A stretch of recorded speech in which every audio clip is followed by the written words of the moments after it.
Good morning. Good morning, sir. Good Morning, sir. Good morning. So let us begin with Good morning, sir. good morning. Let us begin with a recap of the 4 points. And can we request Monali Chatterjee? Is she, is she there?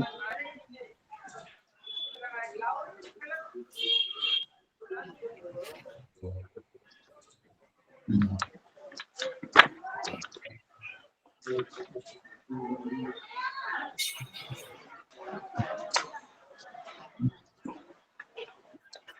Is Monali Chatterjee there?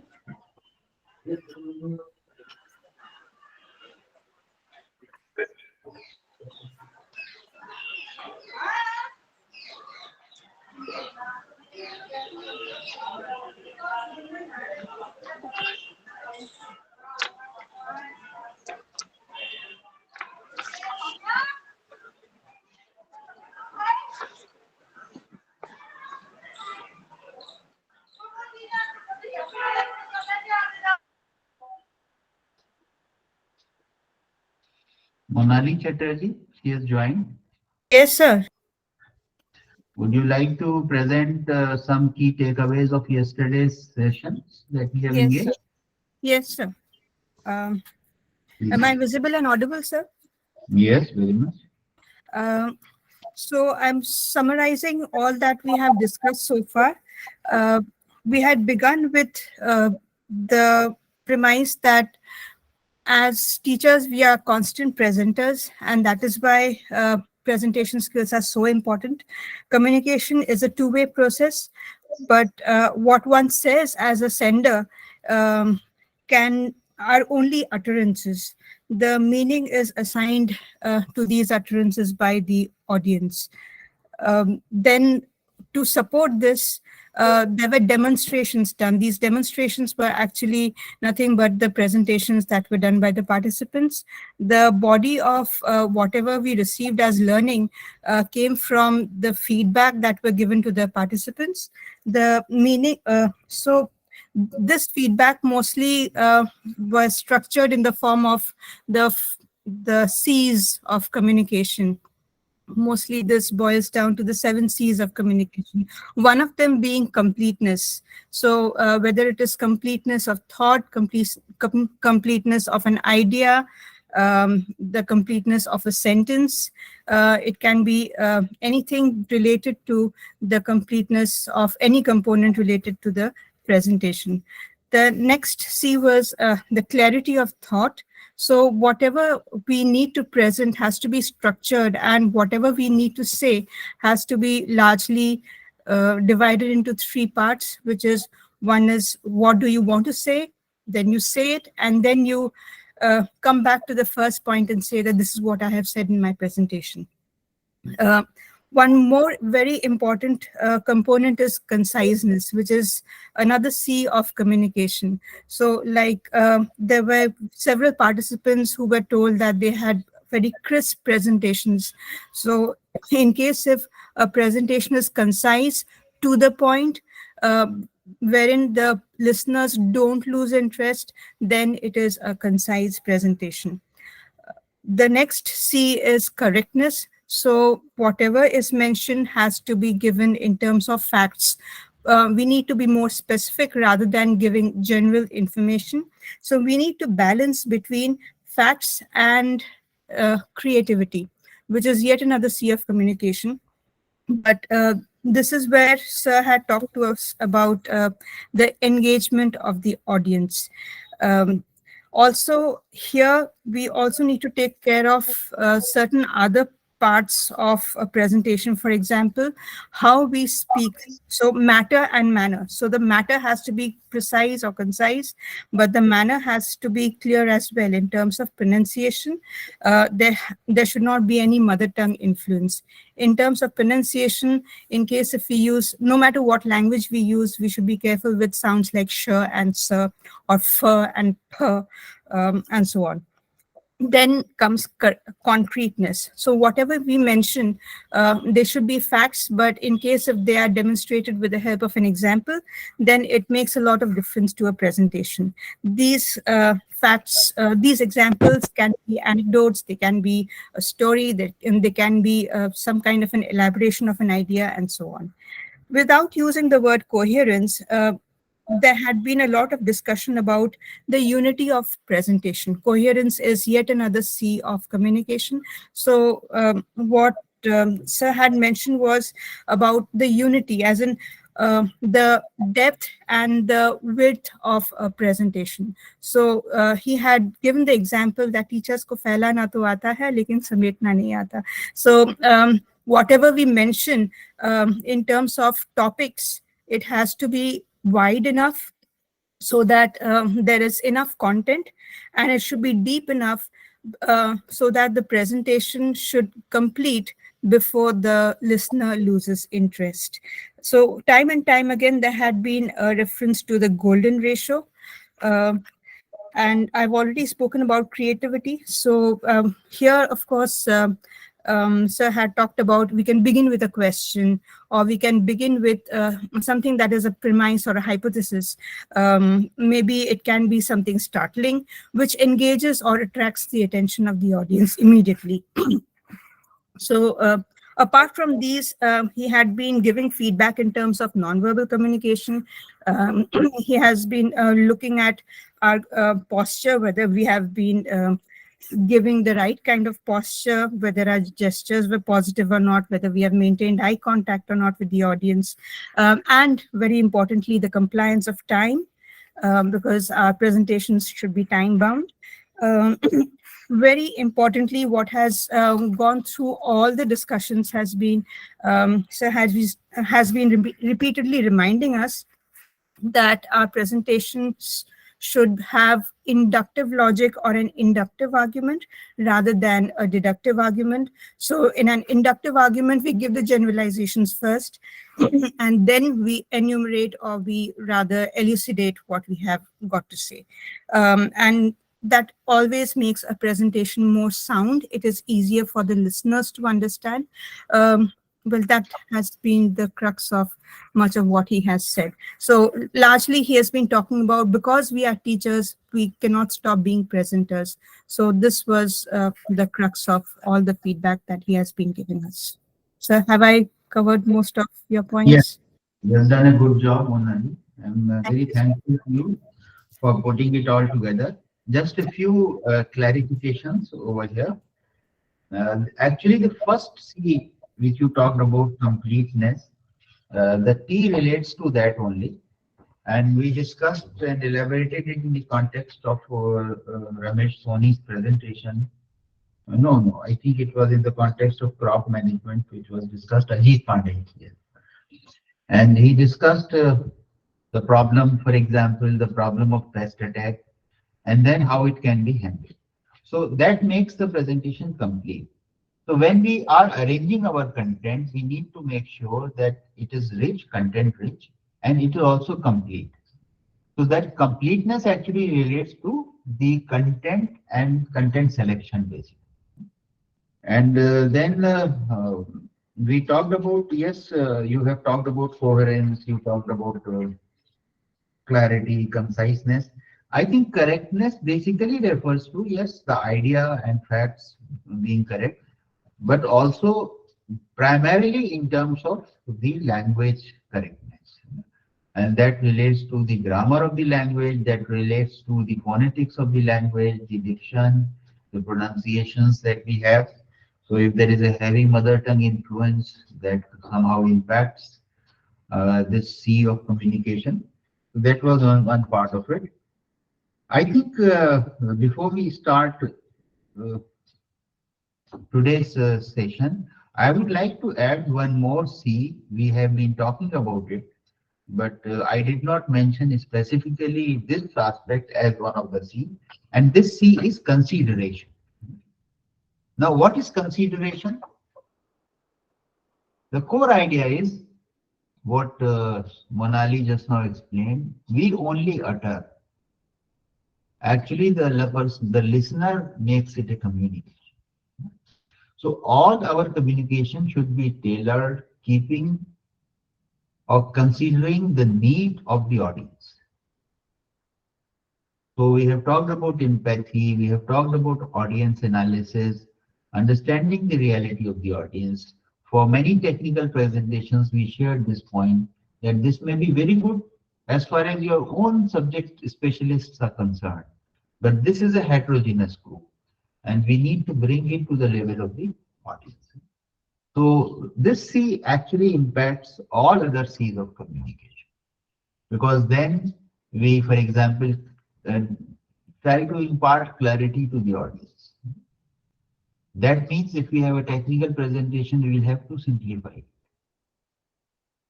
It also refers to the correct use of the language. We must use that language which actually fits in into the audience. So we listen to some speakers either in Urdu language, Hindi language also, कि कहीं ना कहीं भाषा जो थी वो बहुत क्लिष्ट हो गई.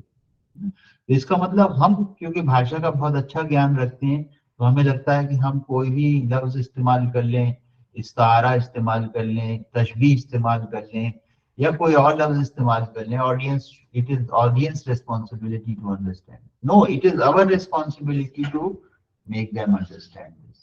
And that will be possible only when we talk in a language which they understand, not in a language which I understand. So this is something which we need to be very concerned about. Yes, after all that, the creativity is a very important dimension.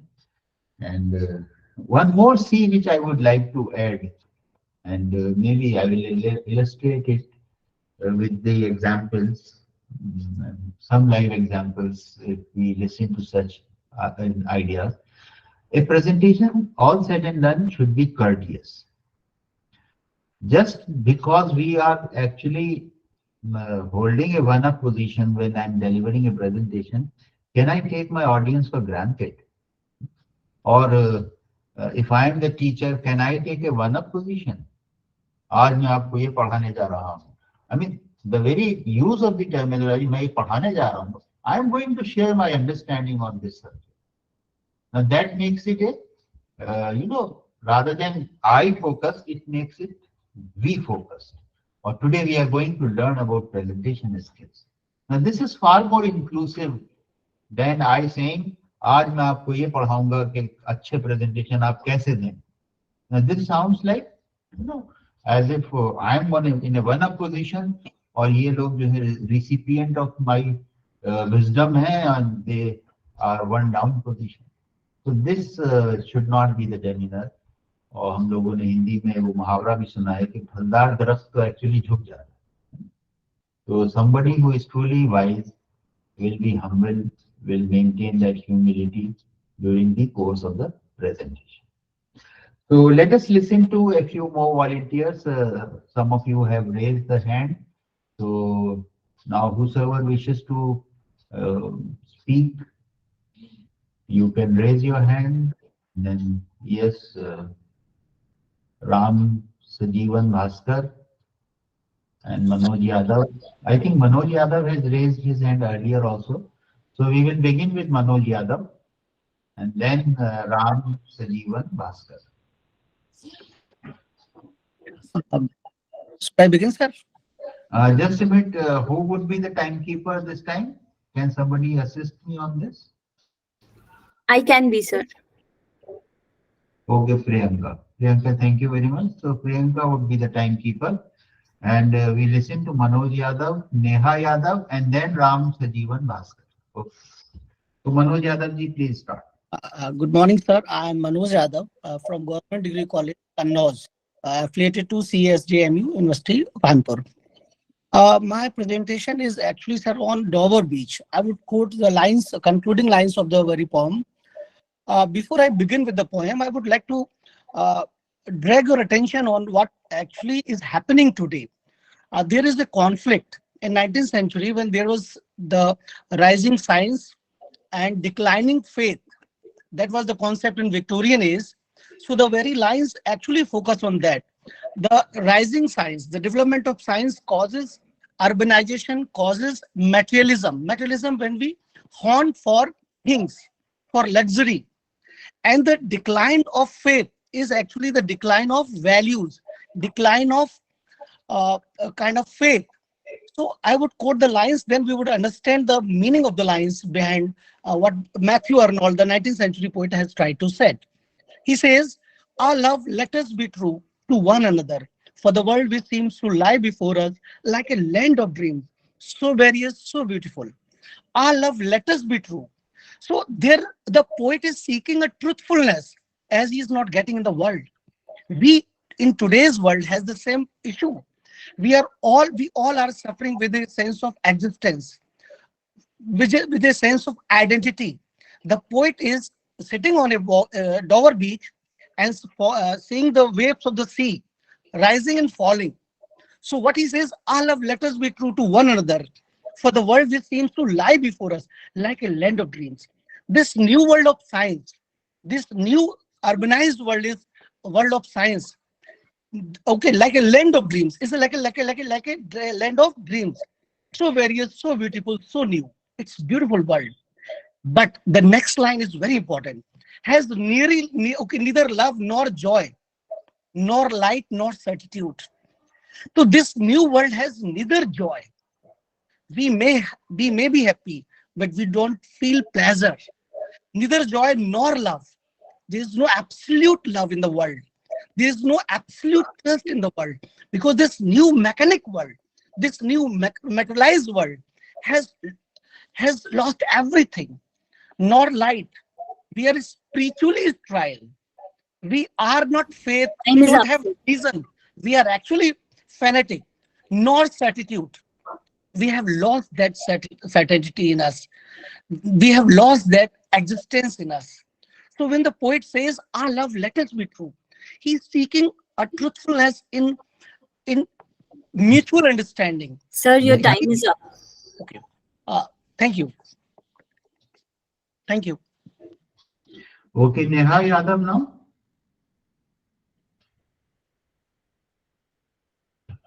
Yes, sir.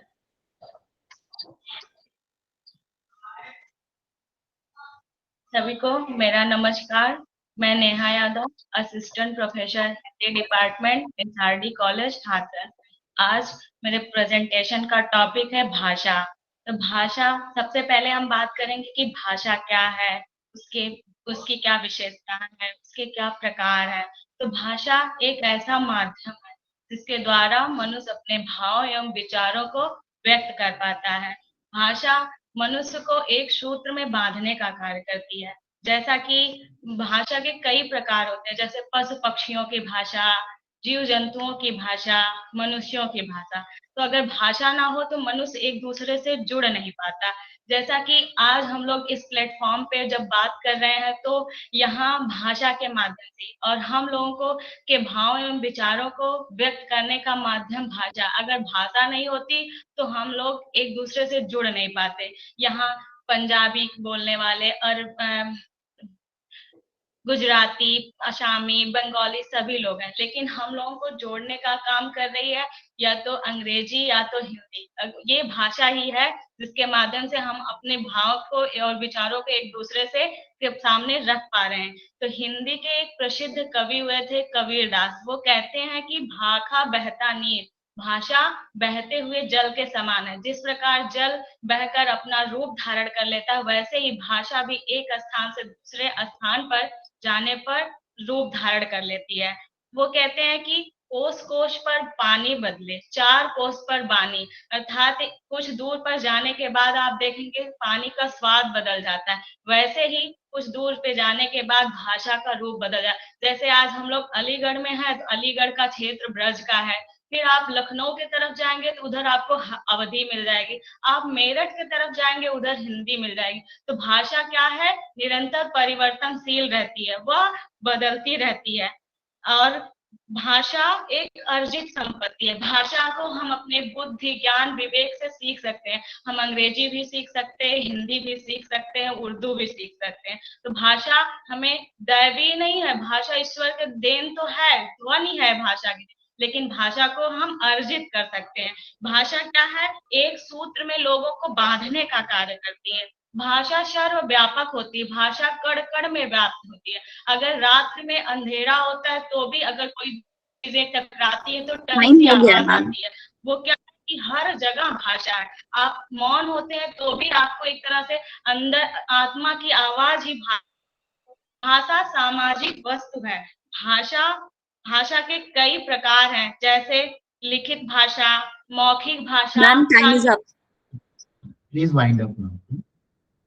Thank you. Ram Sajivan Bhaskar साहब। आगे नमस्ते, आदरणीय प्रणाम।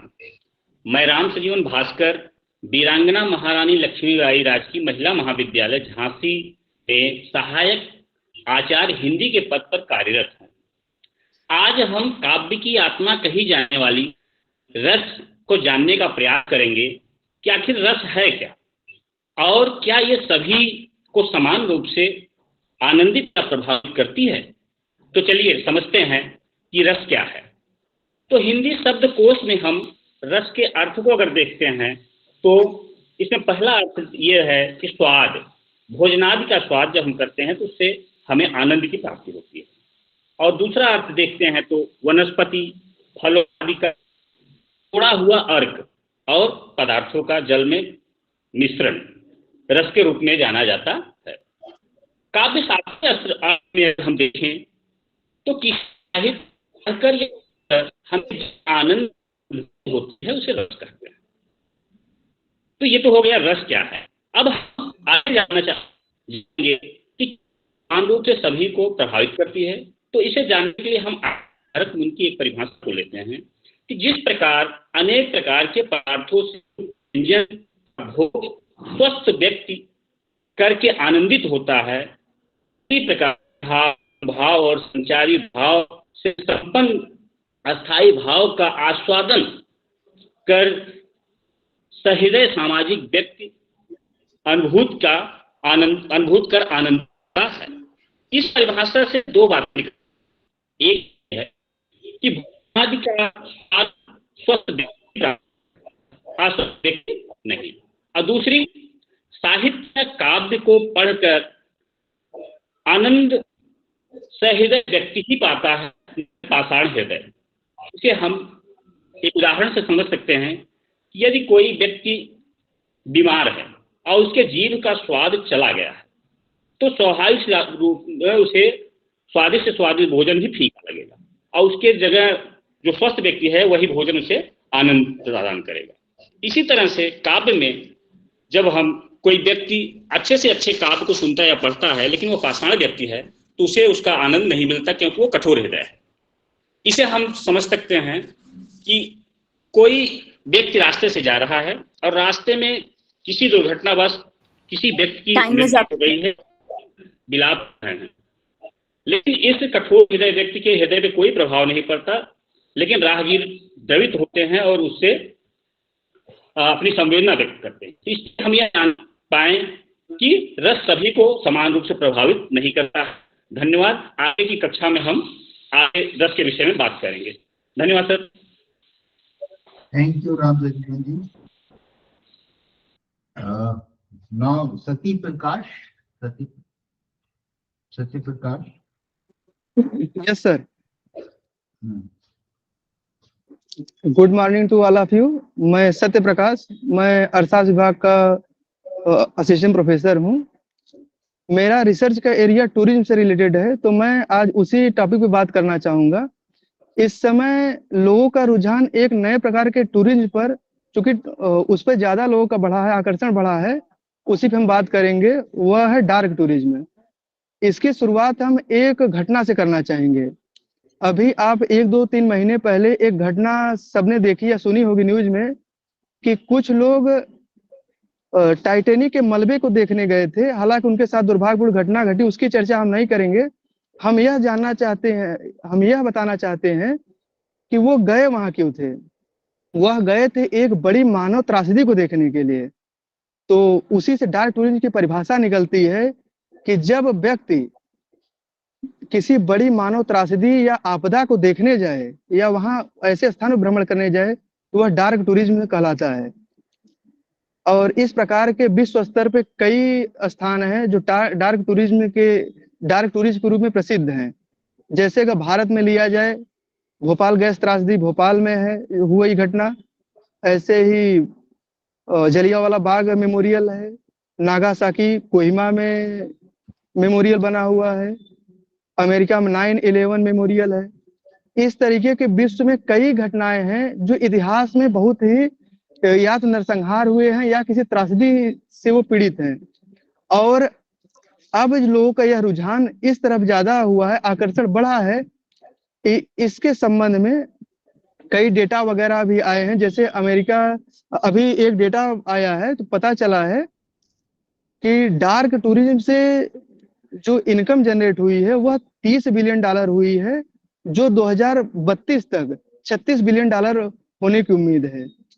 लेकिन dark tourism का बढ़ता आकर्षण, इसके कई लोग पक्ष में भी हैं, कई लोग विपक्ष में भी हैं कि डार्क टूरिज्म को बढ़ावा दिया जाना चाहिए कि नहीं दिया जाना चाहिए।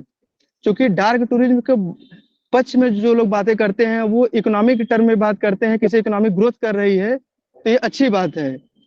और लोगों का जो इसके समर्थन में है वो यह भी मानते हैं, चूंकि लोग मानव त्रासदी को देखेंगे जाकर कि कैसे हमने इतिहास में गलतियां की थी कि हमारे साथ ये घटना घटी है, भविष्य में यह गलती हमें नहीं करना है कि हमारे साथ फिर ऐसी घटना घटे। और जो इसके विपक्ष में बात करते हैं वो कहते हैं कि अच्छा मैम बस हम कंप्लीट कर रहे हैं। अब जो विपक्ष में बात करते हैं वो कहते हैं कि चूंकि लोग ऐसे जगहों पर जाते हैं, सेल्फी लेते हैं, फोटो खिंचवाते हैं तो वो संवेदन विहीन हो जाते हैं, जो ऐसे लोगों को एक हमारी मानव संवेदना के लिए, हमारे मानव समाज के लिए अच्छी बात नहीं है। अब हम ऑडियंस पे छोड़ते हैं कि डार्क टूरिज्म अच्छा है कि गलत है, वो आप अपना तर्क दीजिए। धन्यवाद। Thank you Satya Prakash ji. Now Hemlata सेनी।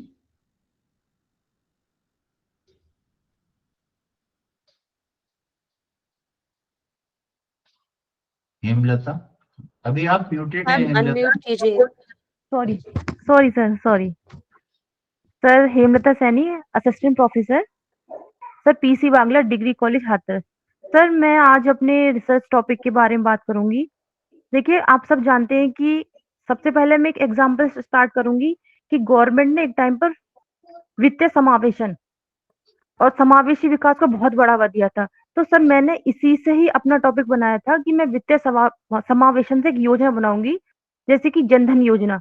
तो मैंने जनधन योजना से रिलेटेड कि जनधन योजना का महिलाओं की आर्थिक स्थिति पर क्या इफेक्ट आया था। सर ये योजना थी कि अगस्त 2014 में आई थी। तो इसमें मैंने क्या देखा था कि हमने क्या देखा इसमें कि सारे जो इसमें जैसे होता है कि हम अकाउंट खुलवाए थे, शून्य बैलेंस पर अकाउंट खुले थे, हम इसमें पैसे जमा करे थे लोगों ने।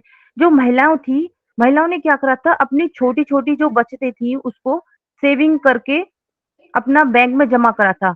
तो फिर क्या सर, कोरोना की जैसे हम जानते हैं कि कोरोना एक पैंडेमिक ऐसी स्थिति आई थी कि जो सरकार की तरफ से 500 रुपए की जो धनराशि थी महिलाओं के या फिर सबके अकाउंट में आई थी। सर महिलाओं का तो इससे बहुत बेनिफिट हुआ था।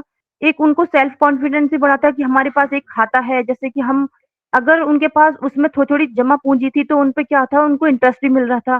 तो एक तरह से उनकी सोशल वैल्यू बढ़ी थी, आर्थिक स्थिति भी इनकी अच्छी हुई थी। तो सर धीरे धीरे इनकी स्थिति और अच्छी होती गई, तो उन्होंने क्या करा, उस पर लोन लेना भी शुरू कर दिया। तो महिलाओं ने क्या करा सर इसमें कि अपना जो छोटा छोटा उद्यमशील छोटे छोटे कारोबार अपने बढ़ाने स्टार्ट कर दिए। तो मैंने ये देखा है कि महिलाओं की काफी स्थिति इससे अच्छी हुई है। जनधन योजना एक ऐसी योजना है जिसने महिलाओं पर काफी अच्छा इफेक्ट डाला था। तो सर बस मैं अपना टॉपिक यहीं खत्म करूंगी आज। Thank you Hemlata. Thank you sir. I think now I will share my feedback. We have listened to 5 participants. So अनुज जी आप तैयार रहिए अगले राउंड के लिए। Okay sir. So starting with Manoj Yadav, who presented a very powerful presentation, and he has good command over language. That's another strength that Manoj ji has. Manoj sir, are you there? Yes, sir. I am here. Yes, you are very much there. आपको मुझे दो चीजों पे feedback देना था, जो non verbal उसका part है। एक तो ये कि आपका जो हैंड मूवमेंट है, सॉरी, आपका हैंड मूवमेंट थोड़ा सा रेस्ट्रिक्टेड है। जैसे आप हाथ बांधे रहते हैं, उसी में your full both the hands are not supporting your communication. So my suggestion to you would be, when you speak, it should be a free movement of the hands, and that will enhance the impact of your communication. Thank you, sir. दूसरी बात मुझे लगता है, और थोड़ा सा, जिसे हमने अभी उसके बाद आपके बाद नेहा मैम को सुना, तो आप लगता है कि बहुत सीरियस टाइप के टीचर लगते हैं, है ना, हंसना मना है उस तरह का। तो कभी कभी मुस्कुराया भी कीजिए, very pleasant posture, and that will do good to your overall demeanour. तो वो लेकिन आपका लैंग्वेज बेस और अंडरस्टैंडिंग ऑफ द सब्जेक्ट बहुत अच्छी लगी मुझे। बस ये कि टच मी नॉट टाइप का वो ना है। ऐसा लगता है कि आप थोड़ा फासला मेंटेन करते हैं प्रेजेंटेशन में। तो I'll keep in mind, sir. Yes. तो नेहा, आपका प्रेजेंटेशन भी बहुत अच्छा था, और भाषा के बारे में आपने बड़ा प्लेजेंट वे में, जो आपका ओवरऑल फेशियल एक्सप्रेशन था वो बहुत जॉवियल, वो ऐसा लगता था कि you are enjoying your presentation. This is a very good posture to maintain throughout the presentation. लेकिन मेरे ख्याल से थोड़ा जो प्रॉब्लम आई कंटेंट सिलेक्शन की आई, मुझे लगता है आपने भी बहुत ज्यादा कंटेंट जमा कर लिया था, लेकिन टाइम उतना था नहीं, तो presentation had to be it got ended in an abrupt manner। तो बहुत ज्यादा ना कहिए, जितना कहिए अच्छा कहिए, और थोड़ा जेस्चर्स में और वैरायटी लाइए। आपके जेस्चर्स अच्छे हैं लेकिन मोनोटोनस हैं, एक ही तरह का जेस्चर रहता है, तो try to bring more variety in your gestures. So these two things I would suggest. Ram Sajivan Bhaskar साहब की भी लैंग्वेज बेस बहुत अच्छा लगता है हमें। जी sir, he has good command over language. लेकिन मैं जो इंडक्टिव लॉजिक की बात कर रहा था, आपके केस में भी देखिए वो अप्लाई होता है। जो आपने मिसाल आपने आखिर में दी, अगर वो आप शुरू में देते तो शायद आप ऑडियंस को और अच्छे से बांध पाते। जी sir. Reverse the order of your presentation, and जी that sir. make your presentation even more impactful and engaging for the audience. धन्यवाद सर। अच्छा, सत्य प्रकाश जी का जो प्रेजेंटेशन था ऑन डार्क टूरिज्म, तो मेरे ख्याल से मैं first I would compliment him for a very interesting topic selection, और कंटेम्परेरी भी था, क्योंकि ये हमने अभी सुना ये ट्रेजेडी के बारे में, तो हम भी सरप्राइज थे कि टाइटैनिक का मलबा देखने लोग जाते हैं। तो आपने एक कंटेम्परेरी टॉपिक पे बात रखी, ये बहुत अच्छा, आपका थीम सिलेक्शन बहुत अच्छा था। और आपका जो एक और चीज जो मुझे बहुत पसंद आई, वो ये कि आपने कोई मॉरल जजमेंट नहीं पास किया। अक्सर हम एज टीचर्स कभी कभी मॉरलाइज करने लगते हैं, तो आपने उससे रेजिस्ट किया, बल्कि आपने एक सवाल छोड़ दिया और ऑडियंस के विवेक पे ये बात छोड़ दी कि अब आप जजमेंट करिए अपने, आप उसको करना चाहते। I think this is a very engaging style of teaching, where we raise questions, we discuss the pros and cons of the issue, but we ourselves don't make a judgment, don't prejudge the issue कि मैं तो साहब बहुत इसके खिलाफ हूँ। तो अगर पहले ही आप अपनी बात कह देंगे, ये तो ऑडियंस कहीं ना कहीं हो सकता है वो एक बायस्ड व्यू डेवलप हो। तो I think this is a very good teacher like quality which you have explained, which you demonstrated. तो ओवरऑल सत्य प्रकाश जी, आपका प्रेजेंटेशन बहुत अच्छा था। आपके पास फैक्ट्स थे, दलाइल थे, आपके पास हार्ड फैक्ट्स थे कि भाई कितना हुआ है इस डार्क टूरिज्म से कलेक्शन, और आगे क्या बढ़ने की उम्मीद है, प्रोजेक्शंस भी थे उसमें। तो overall I think I am very impressed by your performance, and specially the effort that you have put in for putting the content together and overall approach. So thank you so much sir. बहुत अच्छा presentation. Hemlata Saini का भी presentation अच्छा था, क्योंकि इनका topic भी बहुत कंटेम्प्रेरी था और बहुत रेलिवेंट था, और ऐसी चीज से रिलेटेड था कि शायद इनका भी उसमें एक इमोशनल भी लगाव है इस टॉपिक से। तो ये बहुत इम्पोर्टेंट बात है कि हम ऐसी चीज पे रिसर्च करें या ऐसी चीज के बारे में बात करें जिसमें हम अपना दिल और दिमाग दोनों शामिल करते हैं। और इसीलिए हम कहते हैं कि बात जो दिल से निकलती है असर रखती है, पर नहीं ताकत परवाज मगर रखती है। तो दिल से बात जो निकलती है उसका असर दूसरे तक जाता है। लेकिन मैं आपसे एक चीज ये सजेस्ट करूंगा हेमलता, कि please don't do make an investment in good sound paraphernalia, है ना। If you are holding the mic in front of your mouth, what happens is it blocks the communication, है ना। your full face is not visible, तो better मेरे ख्याल से head mic जो है वो ज्यादा शायद अच्छा रहे आपके लिए, जिससे आपके विजिबिलिटी पे कोई उससे फर्क ना पड़े, specially in online presentation, this is important. तो ये एक सिर्फ एक ऐसा इशू था जिसपे मुझे लगा कि आपको, if you are more careful, your impact would be more. But overall, it was a good presentation, very contemporary presentation. तो एक और सी मोनाली मैम आप नोट कर सकती हैं, contemporary, है ना, presentation should be topical, recent, जो आजकल गुजर रहा है उसके बारे में अगर हम अपनी बात करें तो शायद ऑडियंस का एंगेजमेंट और बढ़ जाएगा। चलिए अब थोड़ा और कुछ पार्टिसिपेंट्स को सुन लेते हैं। अनुज कुमार त्यागी जी और नेहा मिश्रा ने हाथ रेस किया है, तो Anuj. Yes sir. Sir, I am Anuj Kumar Tyagi, assistant professor, department of botany, DAV college Muzaffarnagar. आज हम चर्चा करेंगे सेक्सुअल रिप्रोडक्शन के बारे में, especially in case of plants. We know very well about the sexual reproduction in case of human beings, and the process needs the gametes to be closer. We know that the animals can move, but plants cannot move. तो ये बहुत ही interesting है कि how the plants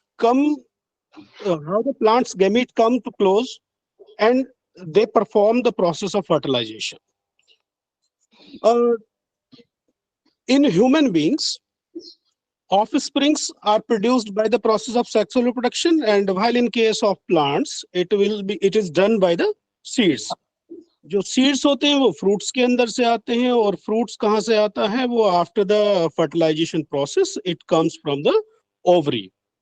and fertilization के लिए जो gametes की requirement है वो क्लोज आने की रिक्वायरमेंट है, और इसको अंजाम देने के लिए एक प्रोसेस है जिसको हम कहते हैं पॉलिनेशन।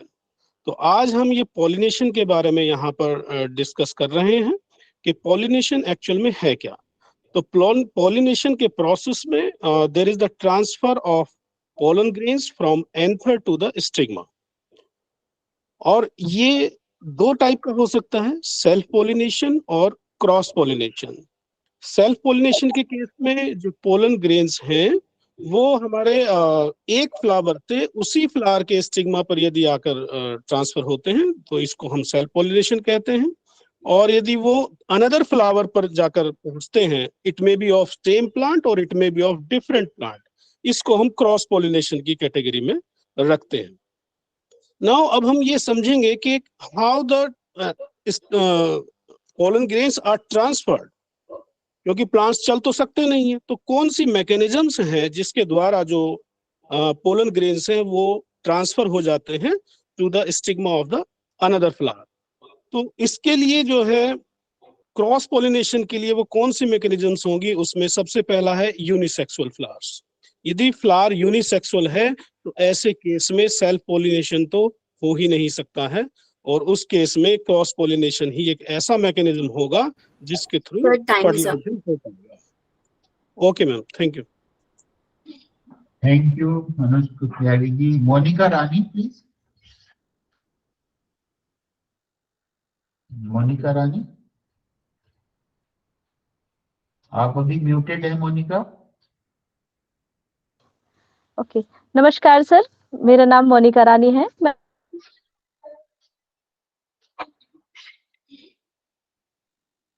सहायक आचार्य हूँ।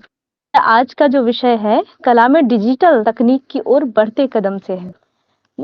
अब देखिए इसमें करते क्या हम लोग, सुबह उठे ही हम क्या करते हैं, सबसे पहले टाइम देखते हैं।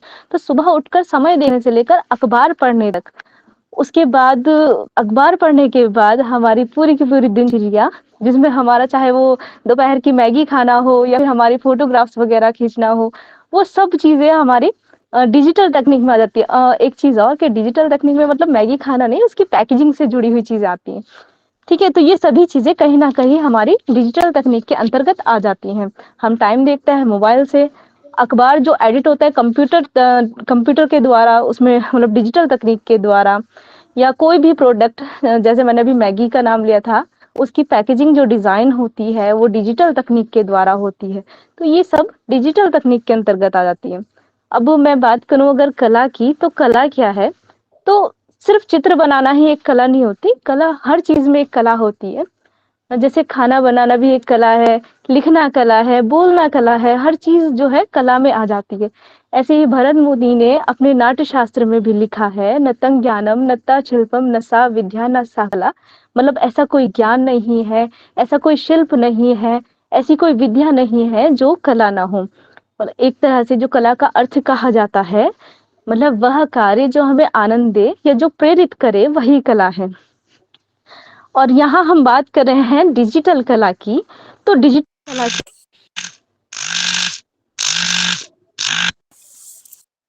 कला जो है, कला का ही एक नया रूप है, जिसमें हम क्या करते हैं, जिसमें हम कंप्यूटर के द्वारा आकृतियां तैयार करते हैं। अब उस कंप्यूटर के द्वारा जो हम आकृतियां तैयार करते हैं, वो किस तरह से हमारे लिए हेल्पफुल भी है। उसी एक डिजाइन को हम कई सारे भागों में डिवाइड करके या कई सारी बार जो है हम उसको छाप सकते हैं, छापा मशीनों के द्वारा भी। ठीक है, मतलब ये सारी की सारी जो टेक्नोलॉजी है, सब कंप्यूटर पर आधारित है। इसका इस्तेमाल हम अनगिनत डिजाइन के लिए तो करते ही हैं, पूरा मतलब मीडिया के माध्यम से। इसको मीडिया आर्ट भी कहा जाता है। ठीक है, अब इसके कुछ प्रमुख अंगों की बात करूं तो computer graphic, animation, virtual, interactive art जैसे नए क्षेत्र जो है डिजिटल आर्ट के अंतर्गत ही आते हैं। इनफैक्ट हम एक दूसरे से जुड़े हुए हैं। यहाँ जो सर इत्यादि जो है हमें अपनी प्रेजेंटेशंस देते हैं, हम प्रेजेंटेशन जब बनाते हैं, उसको लिखते हैं, उसमें फोटोग्राफ्स वगैरह जो लगाते हैं, क्योंकि फोटोग्राफ भी एक कला के अंतर्गत ही आता है। फोटोग्राफर्स वगैरह जो एडिटिंग करते हैं, वो सब एक डिजिटल आर्ट के अंतर्गत आ जाता है। तो यही जो है एक डिजिटल कला है। Thank you so much. Thank you. Neha Mishra please. Yes, sir. Sir, I am audible, visible? Yes, you are. Okay. नमस्कार सर, सभी बंधुओं को नमस्कार। मैं doctor Neha Mishra, assistant professor education department, वीरांगना महारानी government girls degree college Jhansi. मैं आप लोगों से आज बात करूंगी लर्निंग के बारे में, learning and theory of learning. Thorndike's learning theory है कनेक्शनिज्म, उसके बारे में बात करूंगी। तो सबसे पहले तो हमारे मन में हमेशा चलता है ना, हम हमेशा पूरी लाइफ सीखते रहते हैं। कब सीख लेते हैं, कई बार तो ये क्वेश्चन आता है कि ये कब हमने सीख लिया, और कई बार बहुत प्रयास के बाद भी नहीं सीख पाते हैं। तो ये प्रोसेस कैसे चलता है, ये हमारे मन में हमेशा एक प्रश्न रहता है कि कैसे हम यह लर्निंग पे एक प्रक्रिया को सुगम बना सकते हैं। क्योंकि हम एजुकेशन फील्ड में हैं, तो हमारे लिए ये जानना बहुत जरूरी हो जाता है। तो देखिए, लर्निंग क्या है कि हमारे व्यवहार में अपेक्षाकृत जो मॉडिफाइड और स्थायी परिवर्तन आता है, वही लर्निंग है। ऐसा तो नहीं कि हम कुछ गलत सीख रहे हैं तो वो भी लर्निंग हो जा रहा है। कोशिश ये रहती है एजुकेशन फील्ड में एटलीस्ट कि हम मॉडिफाइड लर्निंग पे फोकस करें। अच्छा, ये जो लर्निंग है, learning goes on in accordance with certain laws. तो ये लॉज एंड थ्योरीज जो है, ये कई सारे विद्वानों ने दी है, जिसमें इंडियन भी हैं और फॉरेनर्स भी हैं। तो इन थ्योरीज को जानना इसलिए जरूरी है कि अगर हम शिक्षण विधियों में अपनी और शिक्षा जगत में इसका प्रयोग करते हैं तो हमारा लर्निंग संतोषजनक होता है। अब हम थॉर्नडाइक के कनेक्शनिज्म की बात करते हैं। तो थॉर्नडाइक महोदय अमेरिकन साइकोलॉजिस्ट हैं।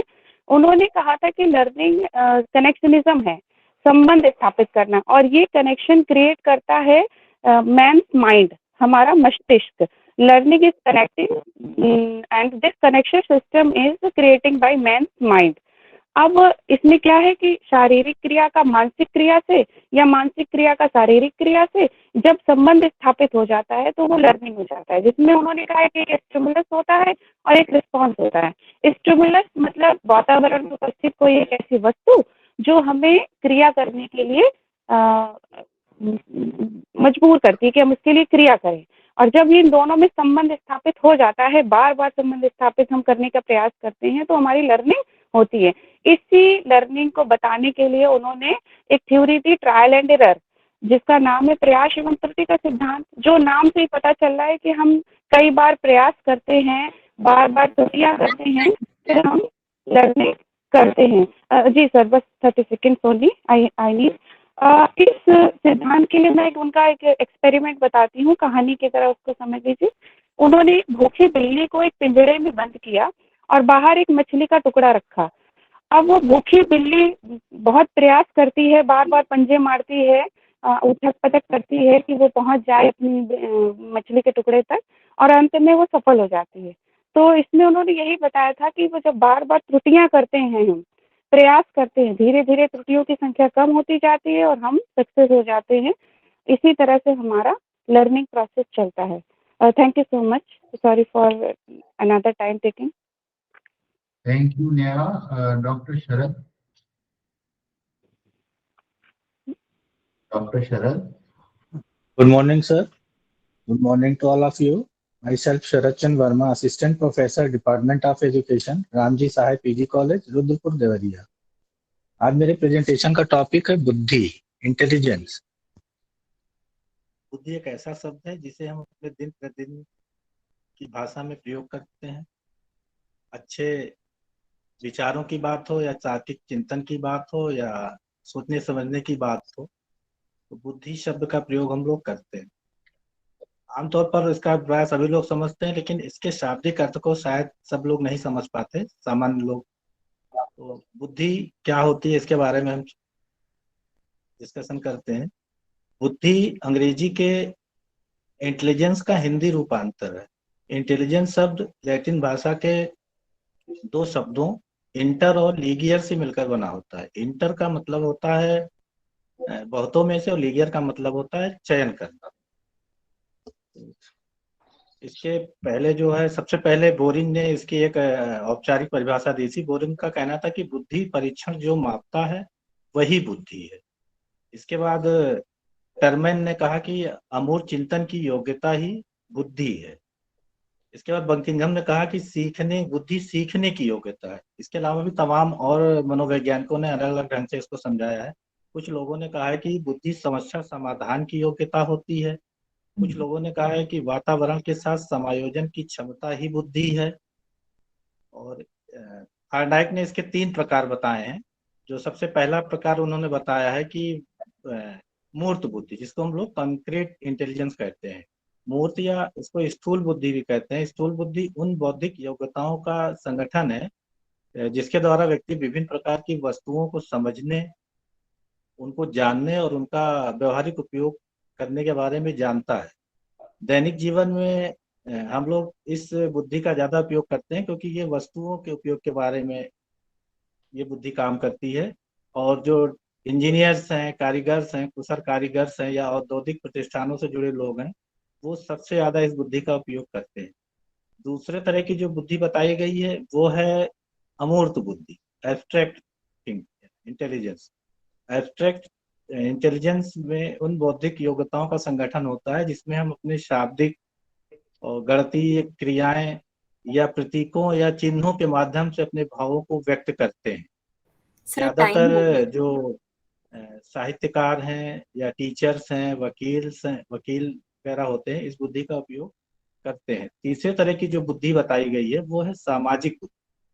सामाजिक बुद्धि उन बौद्धिक योग्यताओं का संगठन होता है जिसमें ये बुद्धि पाई जाती है वो व्यक्ति वातावरण के साथ या अपने आसपास के लोगों के साथ उतना ही ज्यादा समायोजित हो जाता है और लोगों में उतनी ही जल्दी एडजस्ट हो जाता है और उसकी लोकप्रियता होती है। ज्यादातर टाइम हो जो गया है। राजनेता हैं, पॉलिटिशियंस या फिल्म स्टार्स हैं या सोशल वर्कर्स हैं, वो उनमें ये बुद्धि पाई जाती है। सामाजिक बुद्धि के द्वारा हम अपनी समाज में स्वीकार्यता को प्राप्त कर लेते हैं। इसके बाद इन्होंने बुद्धि मापने के लिए एक बुद्धि लब्धि का भी प्रयोग किया है। बुद्धि लब्धि का एक फार्मूला है कि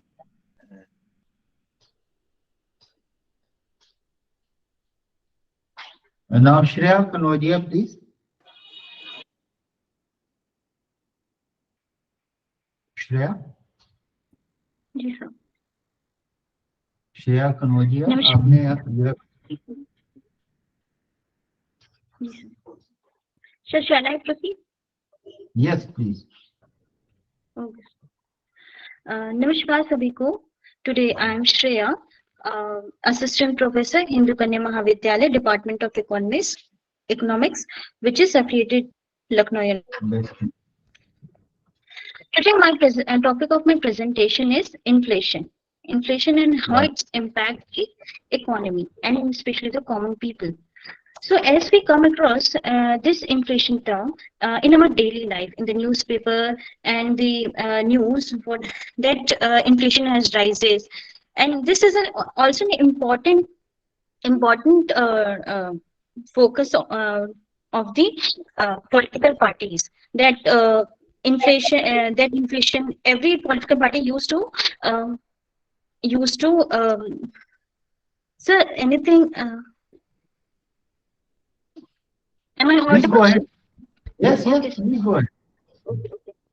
So inflation, it's a steady price rise, and today in our class we will going to know how it impact the economy, what is its important, how it's impact the common people, and what are the measures that we can take to control it.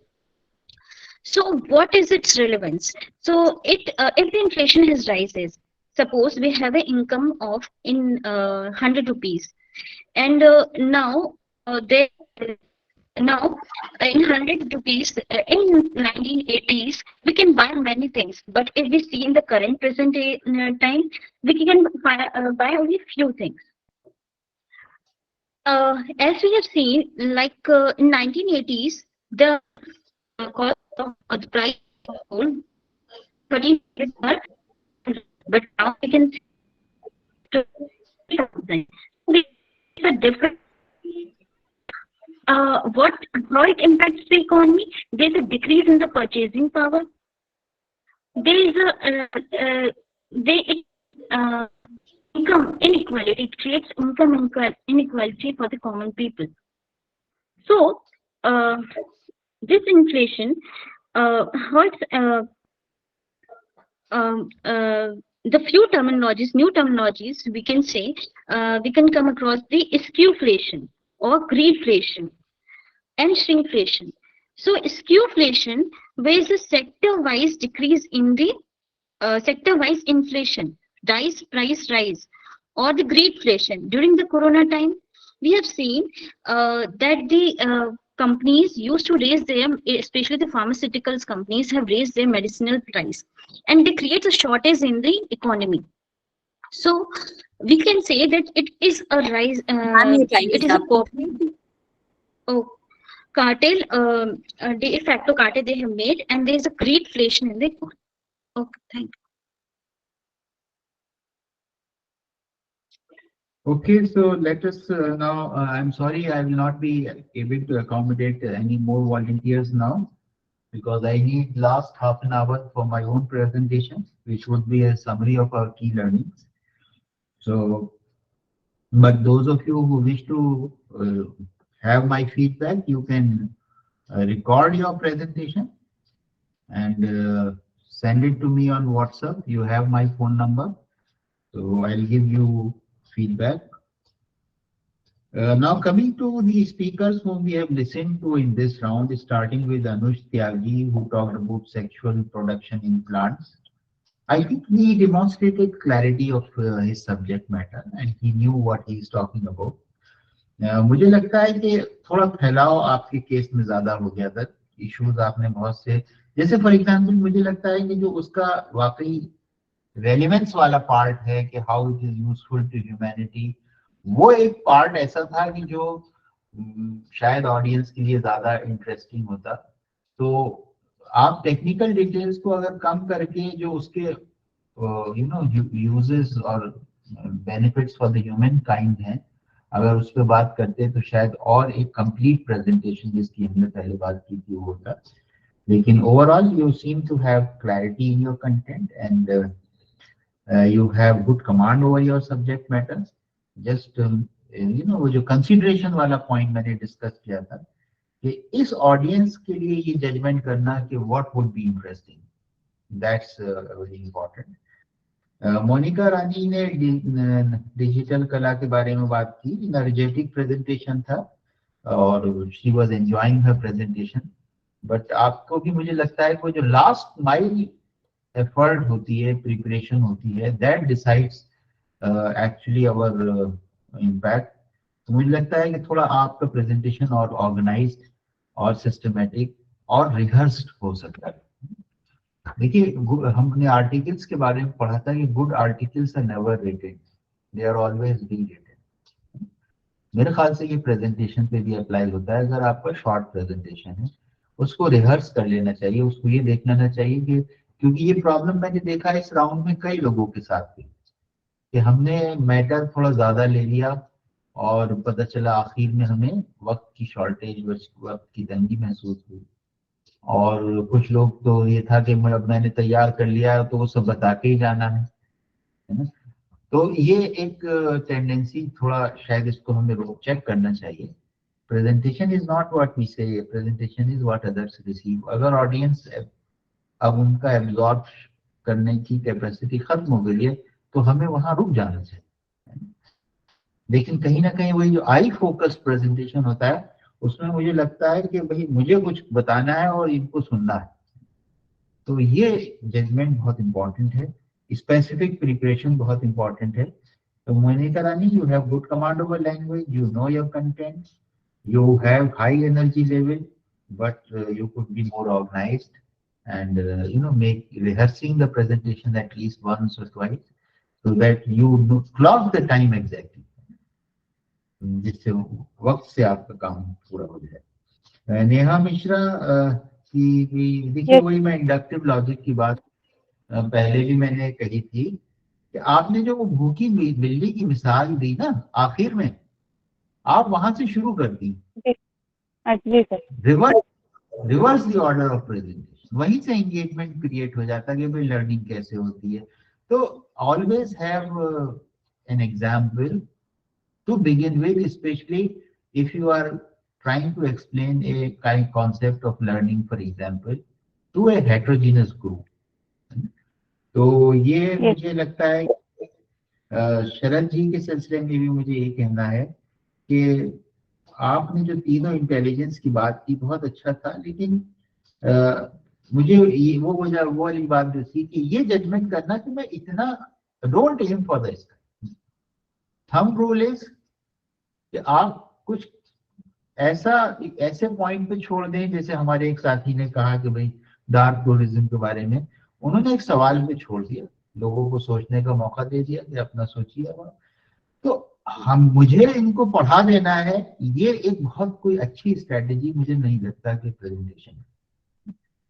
तो आपका भी लगता है कि बहुत ज्यादा content heavy हो गया rather than remaining content rich, और उसमें वक्त का भी ख्याल आपने नहीं रखा, तो मुझे वो जो बात है वो कही देना है।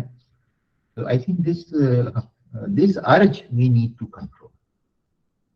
ज्ञान बांटने की जो अर्ज होती है ना कि बस आज ज्ञान बांट ही देना, ये this is not a good mindset to make a presentation. Shreya ने इन्फ्लेशन की बात की, अनफॉर्चुनेटली आपके केस में थोड़ा सा डिस्टर्बेंस भी हो रहा था, वॉइस डिस्टर्बेंस, तो आपकी आवाज बीच बीच में कट रही थी। आपका टॉपिक अच्छा था, लेकिन आपके केस में भी शायद यही हुआ कि फैलाव बहुत ज्यादा हो गया था और उसको फिर आपने जब समेटना चाहा तो वक्त की you fail short of time. तो टाइम मैनेजमेंट बहुत क्रूशियल है अगर हम अच्छा प्रेजेंटेशन करना है, और खास तौर पे जैसे मैंने कहा कि 5 मिनट मतलब शॉर्ट प्रेजेंटेशन में preparation has to be of very high order. और दूसरी बात जो मैंने स्पेसिफिक प्रेजेंट तैयारी की थी कि हम लोग सब टीचर्स हैं, हम जानते हैं कि जिस क्लास में जाने से पहले हम 10-15 मिनट उसका पूरा सोच के फिर उस पर रिवीजन कर लेते हैं जो आइडियाज हम पेश करने जा रहे हैं, तो हमारी परफॉर्मेंस का लेवल बिल्कुल अलग होता है। एक चीज को हम सारा साल से पढ़ा रहे हों, लेकिन उसके बाद भी अगर उस क्लास से पहले एक बार हम स्पेसिफिक प्रिपरेशन करें, that I think makes it. तो इन बातों का ख्याल रखिए। I think now I would like to begin my own presentation on presentation skills, and let us see if we can get the technical support of Mazhar Saab.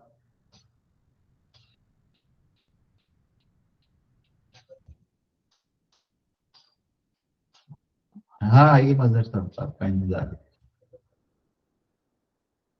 तो this is a short presentation, short तो नहीं है लेकिन 15 से 20 minute लगेगा। उसके बाद last 10 minute हम रखेंगे इस बात के लिए कि अगर आपके जहन में कोई सवाल हो या कोई क्वेरी हो या कोई ऑब्जर्वेशन हो तो we would welcome that.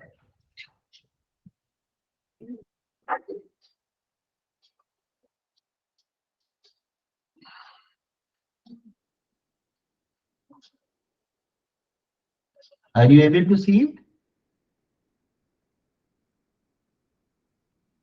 Sir. Yes, sir. Yes, sir. Yes, sir. Yes, sir. Yes, sir. Yes, sir.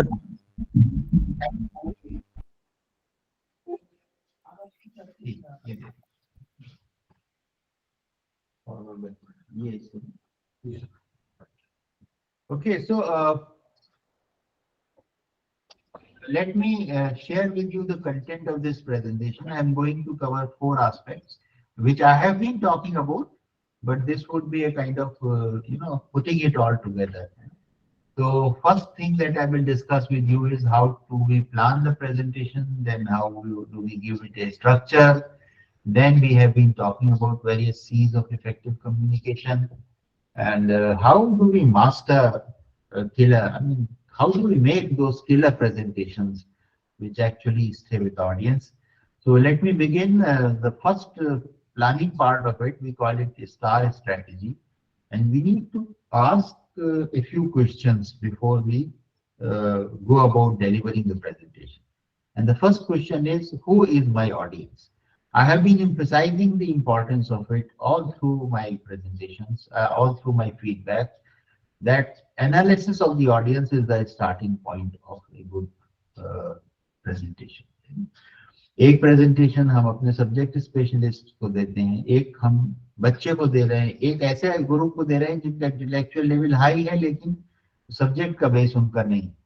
तो तीनों में बिल्कुल हमारा अलग अप्रोच होना चाहिए। तो that's is the first thing. फिर दूसरी चीज है why I am making a presentation. I have already shared with you 2 broad purposes that we have in a good presentation. That is, we make a presentation to inform or to inspire. और मैंने आपसे पहले भी ये request की थी कि अच्छे प्रेजेंटेशन में इन दोनों ऑब्जेक्टिव्स का एक अच्छा समावेश, एक कोऑर्डिनेशन होता है। एक प्रेजेंटेशन जो सिर्फ इंफॉर्मेशन देता है, तो इंफॉर्मेशन हासिल करने के लिए बहुत से टूल्स हैं, बहुत से ज्यादा एफिशिएंट टूल्स हैं देन ए वर्बल टॉक। तो अगर मैं क्रॉप्स के बारे में बताना जा रहा हूँ, मैं ये बताना चाहता हूँ कि सब कौन कौन से पेस्ट होते हैं जिनका अटैक होता है, तो मैं एक लिस्ट भेज दूंगा, वो ज्यादा बेहतर है। राधा 2 रोटी खा लेने आपका। Can I request the audience to be on the mute mode?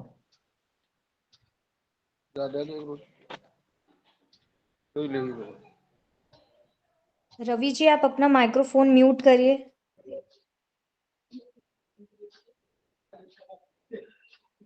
Okay, so I talked about 2 W's, that is who and why. Then comes the third and which naturally is again very important, what I am going to say. तो content का फिर research ये करनी पड़ती है कि कहाँ से कंटेंट जमा करना है, फिर उसको अरेंज करना है, फिर उसमें से शिफ्ट करना है कि मैं क्या कहने जा रहा हूँ। और थंब रूल में मैंने आपको इस सिलसिले में पहले ही बता दिया था कि लेस इज मोर, बहुत ज्यादा अपने कंटेंट को हैवी ना बनाइए, बहुत लाइट भी ना बनाइए, एक बैलेंस होना चाहिए, रिच कंटेंट होना चाहिए। लगे कि आप इस सब्जेक्ट के ज्ञाता हैं, आप जानते हैं, इसके मास्टर हैं, लेकिन ये ना लगे कि बस आज जो है इन्होंने मुझे पकड़ लिया है और अब ये तो पूरा पढ़ा के ही जाएंगे। तो this is not a good content selection and theme selection and arranging. चौथा डब्ल्यू है where I am going to make a presentation. जैसे फॉर एग्जाम्पल आज के प्रेजेंटेशन के लिए मैं I came over to HRD. तो यहाँ मेरे पास क्योंकि सारी फैसिलिटीज अरेंज हैं और मुझे बहुत सा अपने लेवल पे अरेंज नहीं करना पड़ता, तो I prefer to engage this session, क्योंकि मुझे पावर पॉइंट भी यूज करना था। I know if I get stuck I will get technical support. Offline presentation में भी ये बहुत इंपॉर्टेंट है कि आप प्रायर विजिट कर लीजिए। कभी कभी हमें अपनी क्लास का तो खैर पता ही रहता है, लेकिन किसी नई जगह प्रेजेंटेशन करना हो तो हमारे इतने आजकल इलेक्ट्रॉनिक गैजेट्स का इस्तेमाल हो रहा है। I need a white board, I need a screen to display, I need space for movement. तो वो सब चीजें अगर हम पूरा टीचिंग पैराफर्नेलिया का एक पूरा जहन में हमारे पास हो कि what I will need and how it should be arranged, so it is always better to visit, undertake a prior visit for delivering a presentation. There I am going to deliver the presentation. Last एक सवाल है when I am going to deliver the presentation. ये भी बहुत important होता है, क्योंकि जैसे फॉर एग्जाम्पल अब मुझे लगता है कि आप थोड़ा एग्जॉस्ट हो गए होंगे। सुबह एक अलग फ्रेशनेस होती है जब आदमी क्लास में ज्वाइन करता है, तो यहाँ मुझे थोड़ा सा अपनी स्ट्रैटेजी को शायद बदलना पड़े, मुझे ऐसी मिसालें देनी पड़ेंगी जिससे शायद आपका एंगेजमेंट बना रहे। खासतौर से सेमिनार्स वगैरह के प्रेजेंटेशंस में बहुत इंपॉर्टेंट हो जाता है कि किसी टेक्निकल सेशन में आप लास्ट पार्टिसिपेंट हैं, तो अब लास्ट वाले को आमतौर से टाइम प्रेशर हो जाता है क्योंकि बाकी किसी ने ज्यादा टाइम ले लिया होता है। तो एक बार मैं IIM अहमदाबाद में प्रेजेंटेशन दे रहा था, तो I was the last speaker of that session और 7 मिनट का वक्त ईयर मार्क था, लेकिन सेशन खत्म होने में जब उन्होंने बताया, जो हमारे चेयरमैन थे सेशन के चेयर कर रहे थे, उन्होंने ही कहा कि अब तो we have just 4 minutes left, but I was ready with my average presentation. तो मैंने कहा ठीक है, I will try to finish in 3 minutes and he was more than happy. तो अच्छा, लेकिन हमारे एक टीचर है for example, one of senior colleague, senior most colleague in the department, वो सुबह 8 ही बजे की क्लास लेते हैं। वो कहते हैं 40 साल का उनका रिकॉर्ड है कि he engages the first period and he teaches accounting and finance। तो वो कहते हैं कि that is the time when students are fresh to absorb such weighty content। तो ये भी सवाल, इसको भी ध्यान में रखना चाहिए कि when I am going to deliver the presentation। तो अब मूव करते हैं आगे। अच्छे summary of what I have been discussing. Who is my audience, इसमें देखिए मैंने एक सवाल का तो आपको एक्सप्लेनेशन दे दिया, लेकिन who are you to them, ये भी इम्पोर्टेंट। यानी जैसे for example when I am delivering this presentation, शायद आप मुझे थोड़ा स्पेस ज्यादा दे दें as compare to a fellow participant, क्योंकि कहीं ना कहीं आपके जहन में ये होगा कि भाई ये इनवाइटेड बाय HRD, तो कुछ हो सकता है इसमें शायद जानते हो इस मामले में, तो let us listen to him. But listening to a fellow participant, I think the a fellow participant will have to try slightly harder. तो ये, और मैंने वाई की भी बात कही, फिर व्हाट का भी थंब रूल डिस्कस किया आपसे। और कभी कभी हम लोग ऐसी जगह भी जाते हैं कि हॉस्टाइल प्लेस होता है, जैसे for example I was invited to speak on an occasion, but when I reached there it was not a very comfortable crowd। तो वहां आप अपनी बात कैसे रखें? तो all these things are actually part of prior planning that we have to do and tailoring our content according to that। तो अब आते हैं इस पे। देखिए मैं जैसे पहले भी कह रहा था कि 90% of our effectiveness is already decided when we come to deliver a present. And that is the hard work, the homework that we have done prior to delivering the presentation. तो मेरा अपना थंब रूल ये है कि शायद 90 और 10% का ratio है। अगर हमने अच्छे यानी 5 घंटे 5 मिनट के प्रेजेंटेशन के लिए अगर मैंने 5 घंटे पढ़ा है, 5 घंटे की तैयारी की है, then only my performance will be at par or will be a performance which will engage the audience. तो इसमें देखिए मैंने प्लान की बात की है कि एक तो मॉम प्लान बहुत इंपॉर्टेंट है। जैसे मैंने भी कहा कि वो आए अहमदाबाद में मेरे साथ ही सिचुएशन हो गई थी, जहां मुझे 7 मिनट मिलने थे वहां एक्चुअली 4 ही मिनट। तो I have my must plan ready, these are my core points, ये तो मुझे कहना ही कहना है। फिर उसका एक्सप्लेनेशन आर्ट का पार्ट, फिर इलस्ट्रेटिव एग्जाम्पल्स जो है वो मे बी का पार्ट है कि मैंने 2 मिसालों का सोचा हो लेकिन मैं एक ही मिसाल से बात काम चलाऊं या मिसाल की बात ही ना करूं, मैं सिर्फ पॉइंट्स अपने।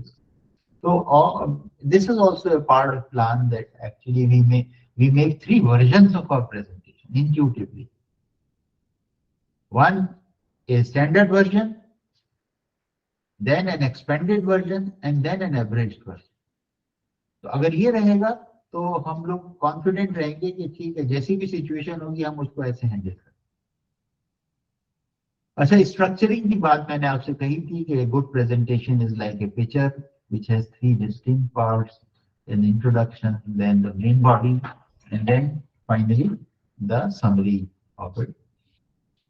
फिर मैंने ये आपसे कंटेंट की भी बात की कि कैसे कंटेंट में कैसे प्रोपोर्शन होना चाहिए, बैलेंस होना चाहिए, गोल्डन रेशियो होना चाहिए कि उसमें ब्रेड्थ भी लगे आदमी को, फैलाव भी हो और उसमें डेप्थ भी हो, गहराई भी हो।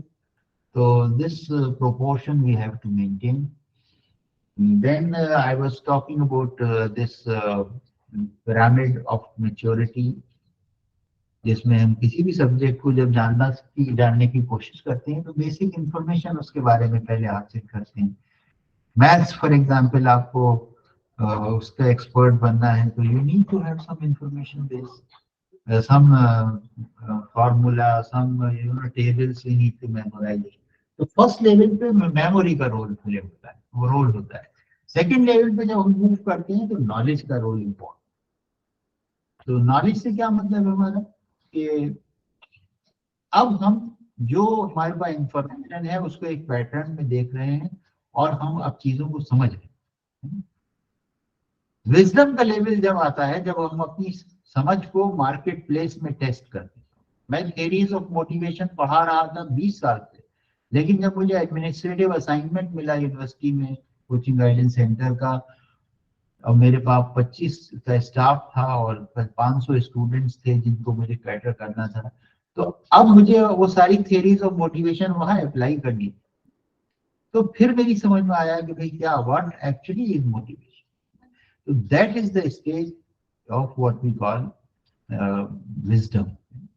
हमारे यहाँ एक बार एक मुलायम सिंह यादव आए थे तो उन्हें फेलिसिटेट किया गया। तो उन्होंने बड़ी दिलचस्प एक बात कही अपनी तकरीर में कि कहने लगे, ये बुद्धिजीवियों अब तुम बुद्धिमान हो जाओ। तो बुद्धिजीवी होना आसान है लेकिन बुद्धिमान होना थोड़ा मुश्किल है। तो वो क्योंकि विजडम का लेवल है। फिर there are various Cs of effective communication which I have been talking about कि हमारा प्रेजेंटेशन कंटेंट रिच होना चाहिए। फिर उसी में मैंने आज कल बल्कि कंप्लीटनेस की भी बात की। और कम टू कॉम्प्रिहेंसिव का मतलब cover, it should cover all the dimensions, relevant dimensions of that task. फिर concise, compact, brief, to the point, talk less say more, ये वाली खूबी भी प्रेजेंटेशन में होनी चाहिए। फिर क्लैरिटी में हमने बहुत एम्फसाइज किया कि जितना सिंपल होगा उतना क्लियर, कॉम्प्लेक्सिटी को अवॉइड करना। फिर correct in terms of ideas, yes, and facts and all that, but more important part of correctness is related to the language used. फिर कॉम्प्लीटनेस की भी बात हमने शेयर की कि भाई ठोस हो, बिल्कुल एकदम सिगरेट स्मोकिंग कॉजेज कैंसर, है ना, ये कॉन्क्रीट एक्सप्रेशन। फिर कंसिडरेशन की मैंने आपसे बात की कि आपका प्रेजेंटेशन आपके लिए नहीं है, आपके ऑडियंस के लिए, तो सारी एफर्ट इस पे लगनी चाहिए कि how do we get to their mind, get into their mind. और उसके साथ कर्टियस भी हो जाएगी कि हमें ये मौका मिला है तो मैं I will not boss around, I will make a presentation with humility. Yes, this is what I know, and yes, we are all students in it. फिर जो मैं माला की बात एक अक्सर इसको कहता हूँ कि आपके पास बीट्स होते हैं, लेकिन आपको एक तार की जरूरत होती है उन बीट्स को पिरोने के लिए अच्छी माला बनाने। तो कंटेंट को कैसे हम एक ऑर्गेनाइज्ड वे में, इंटरलिंक्ड वे में पेश करेंगे ऑडियंस के साथ के सामने, ये बहुत इम्पोर्टेंट। ये मैं एनर्जी लेवल की बात बार बार कर रहा था कि एक ऐसा डेमिनर आदमी का होना चाहिए जो बॉडी लैंग्वेज है उससे ये लगे कि आप पूरी सिचुएशन को एंजॉय कर रहे हैं। Yes, I am into it. उसी से फिर कॉन्फिडेंस आता है, उसी से आप ऐसी बात करते हैं कि लोग दूसरे को लगे कि yes, he is also enjoying it, and because he is enjoying it I am also enjoying.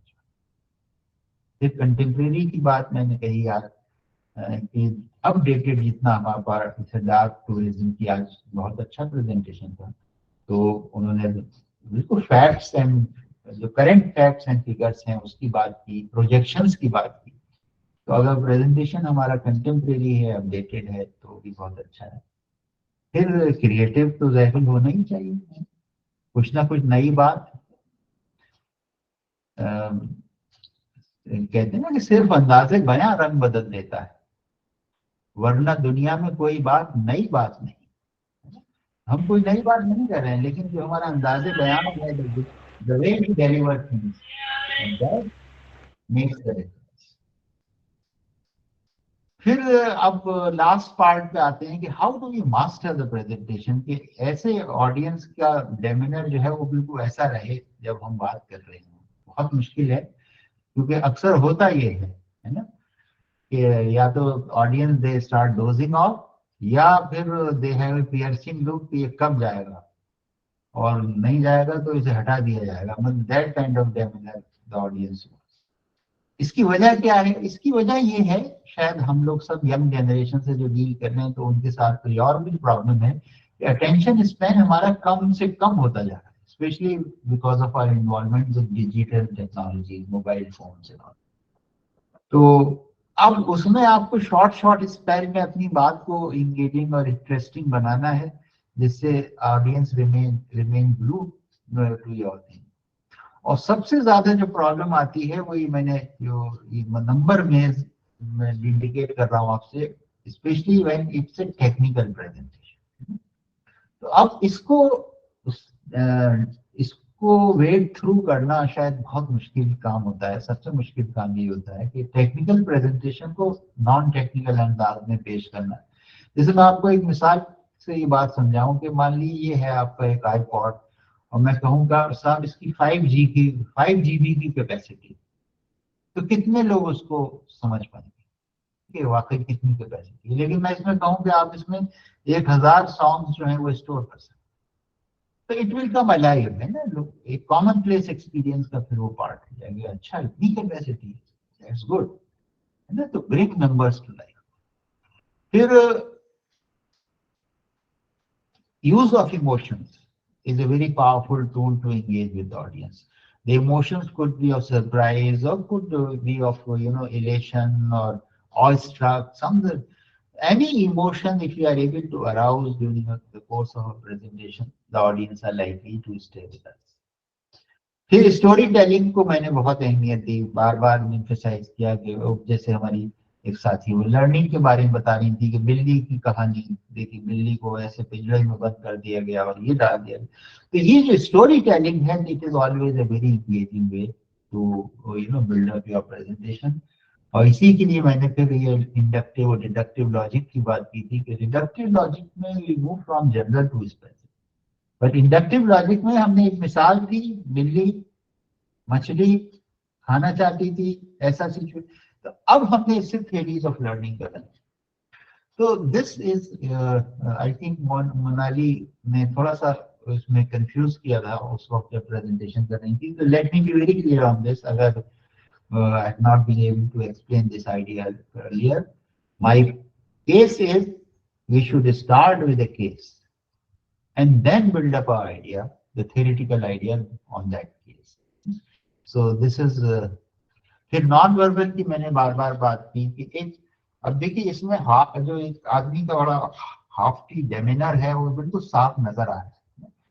तो आपकी जेब में हाथ हो और आपको लगे कि आप एक वन अप पोजीशन लिए हुए हैं प्रेजेंटेशन में, तो ये एक बहुत अच्छा डेमिनर शायद नहीं। As opposed to that, we have, let us say, the last two persons interacting in a very free-flowing manner, open body posture है। तो ये अगर हम posture maintain करें तो बहुत अच्छा है, as opposed to a closed body posture, which has been demonstrated over here. So I think we are coming to an end, but actually every end is the beginning. जुस्तजू हो तो सफर खत्म कहाँ होता है, यूं तो हर मोड़ से मंजिल का गुमा होता है। We have the illusion of but we never arrive actually.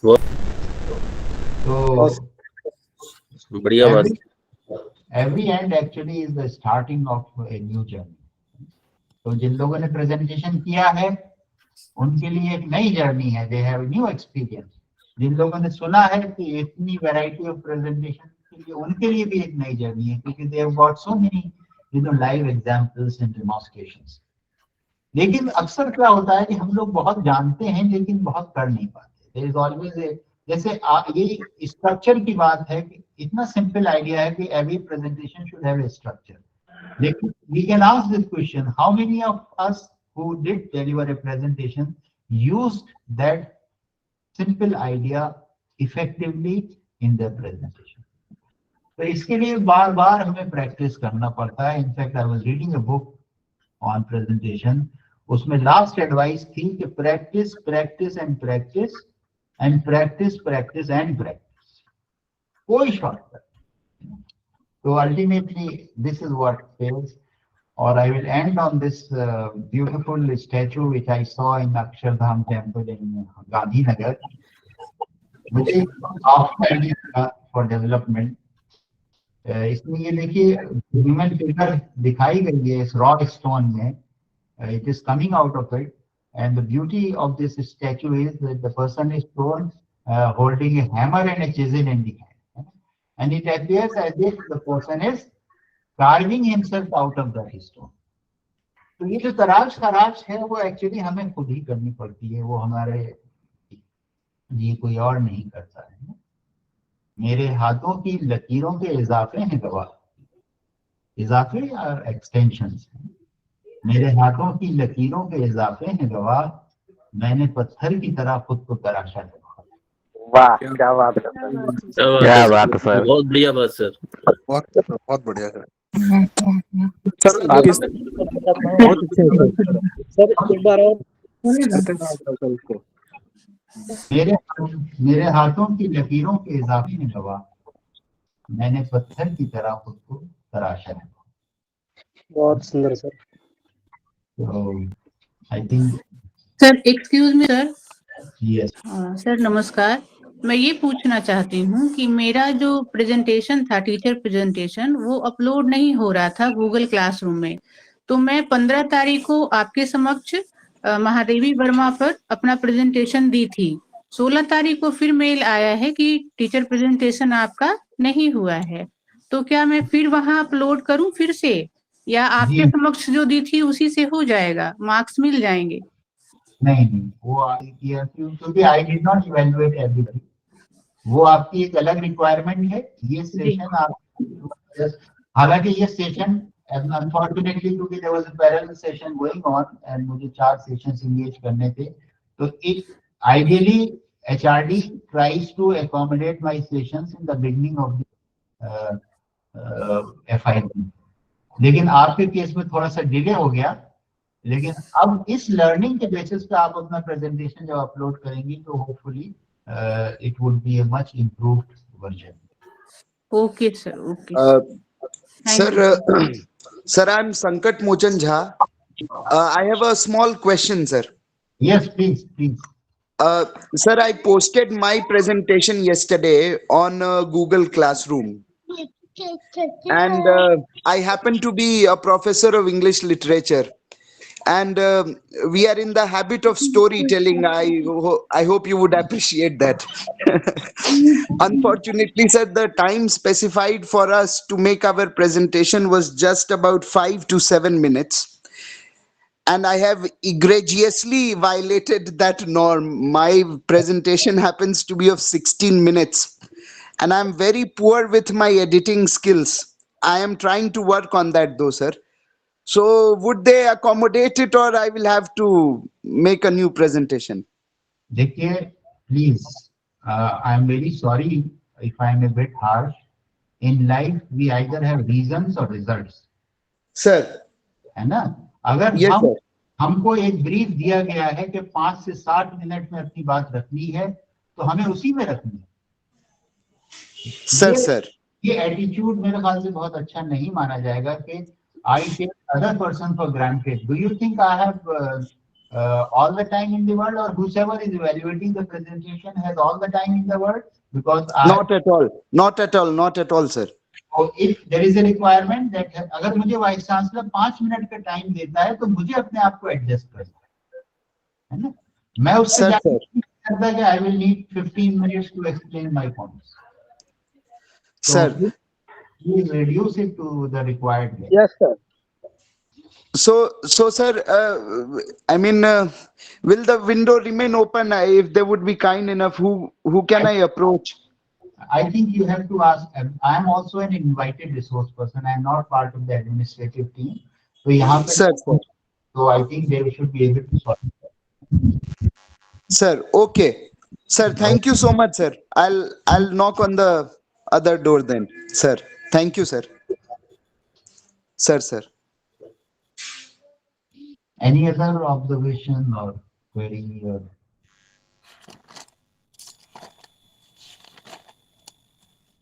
I hope we could spend time gainfully. That's yes, sir. We saw a lot of variety actually. That is, I think, the beauty of this exercise. That we saw so many of us delivering very good presentations. I was very impressed by the performance of some of you today, as also yesterday we had a full session. So there were many who stood out by their clarity of content and by the command over their language. So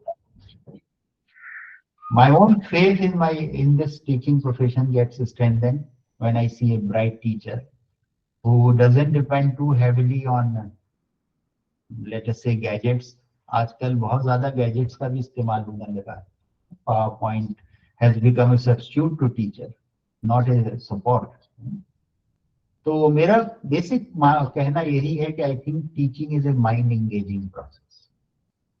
If we are able to create that engagement, we are successful at it.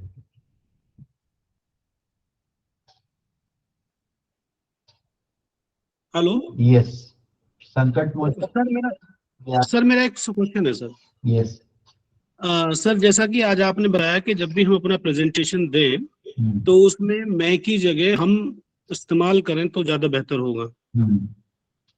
तो sir मैं एक interview में गया हुआ था और वहां पर मैंने हम कह के ही ये सब मतलब प्रेजेंटेशन अपना दिया था, तो उन्होंने मुझे स्टॉप किया. उन्होंने कहा कि व्हाट इज दिस वी, आप मैं करके यूज करिए. तो इसको हम कैसे मतलब देखते हैं, इस चीजों को कैसे इसको हम फेस करें इन सब बातों को? अनुज जी, मैं उस सिचुएशन को पूरी तरह जाहिर अप्रिशिएट नहीं कर सकता क्योंकि आई वाज नॉट देयर.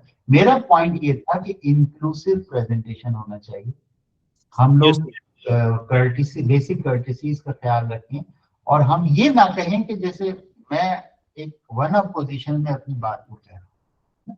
अक्सर क्लास में हम लोग जब जाते हैं तो yes we are authority figure, लेकिन बच्चों से रिलेट करने के लिए हमको बहुत ज्यादा बॉसिज्म शायद नहीं दिखाना है ना. अब हमने क्लास में देखा ऐसे भी टीचर्स होते हैं, खामोश रहो बाद में बात करना। तो this could also be A demeanour, और the other approach could be you can say कि yes it's a very important query, but जैसे हमारे एक टीचर थे, उन्होंने कहा कि अगर आप इतना सा कंसिडरेशन रखें कि मैं जब तैयार करके आता हूँ तो एक फ्लो मैं चाहता हूँ मेंटेन रहे, तो अगर हम सवाल अपने हमारे जहन में आ रहे हैं तो last 10 minutes I will spend on, so this could be one approach. तो मेरा ये कहना नहीं था कि आई यूज करें या वी यूज करें, मेरा कहना ये था कि इंक्लूसिव प्रेजेंटेशन हो, बेसिक कर्टेसीज ऑब्जर्व की जाए, और टीचर अगर अपनी बात रखे तो सॉफ्टली रखे, फर्मली रखे, लेकिन सॉफ्ट येट फर्म। एक तो मैं शेर शायद अपनी बात कहना चाहूंगा इसके कि लहजे का करिश्मा हो कि अल्फाज का जादू, वो बात भी कह जाए मेरा दिल भी दुखेगा। ये कोर है कम्युनिकेशन, ये अपना डिफरेंस ऑफ ओपिनियन अगर है वो भी बता दिया जाए, लेकिन ऐसा ना हो कि किसी का दिल दुखे। हंसो कि आज हंसी की बहुत जरूरत है, मगर किसी के लबों से न छीन कर दो।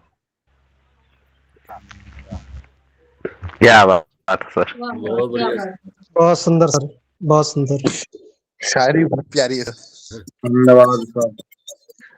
Sir, एक simple question है. Every time when we go to a class, we don't always get to teach very pleasant things. Sometimes the topics are boring, or I teach a subject that is very scary for the students. They are very frightened of it, and also they get easily bored. Just like in management theory, in management there's management theory. So in literature, which I teach, there's literary theory. So people are very scared of this. And even if I try to make it interesting, there is continuous entropy, as in management terms. So how do I deal with this, sir? Please tell me. तो वहीं पे देखिए आपकी creativity चाहिए होती है। जैसे मैंने भी थेरीज पढ़ाई है, मैनेजमेंट थेरीज, तो मैंने सब, जैसे फॉर एग्जांपल फ्रेडरिक टेलर एक हुआ करते हैं हमारे यहाँ, वो थिंकर थे, तो मैंने उनकी ओरिजिनल स्पीच जो थी वो डाउनलोड की, जो उन्होंने हाउस ऑफ कॉमन्स में दी, जब उनसे कहा गया कि भाई ये जो आपका साइंटिफिक मैनेजमेंट है वो बहुत एंटी वर्कर है। में वाले तो अपने लिए थोड़े से है, पागल है क्या? संजीव सर म्यूट कर लीजिए। तो अब फिर मैंने स्टूडेंट्स का ग्रुप बनाया, उनसे कहा कि इस स्पीच को सुनो और पढ़ो और फिर उसको प्रेजेंट करो। तो वो जो पैशन था उस आदमी का, वो उस स्पीच में नजर आ रहा। तो this became a far more interesting class than I teaching them about what is Taylor and what is Taylorism. So you have to evolve your own method. That is why teaching will always be in demand. So that is where creativity matters. Sir, मैं संकट मोचन झा, आपकी अनुमति हो अगर एक चीज जोड़ना चाह रहा हूँ।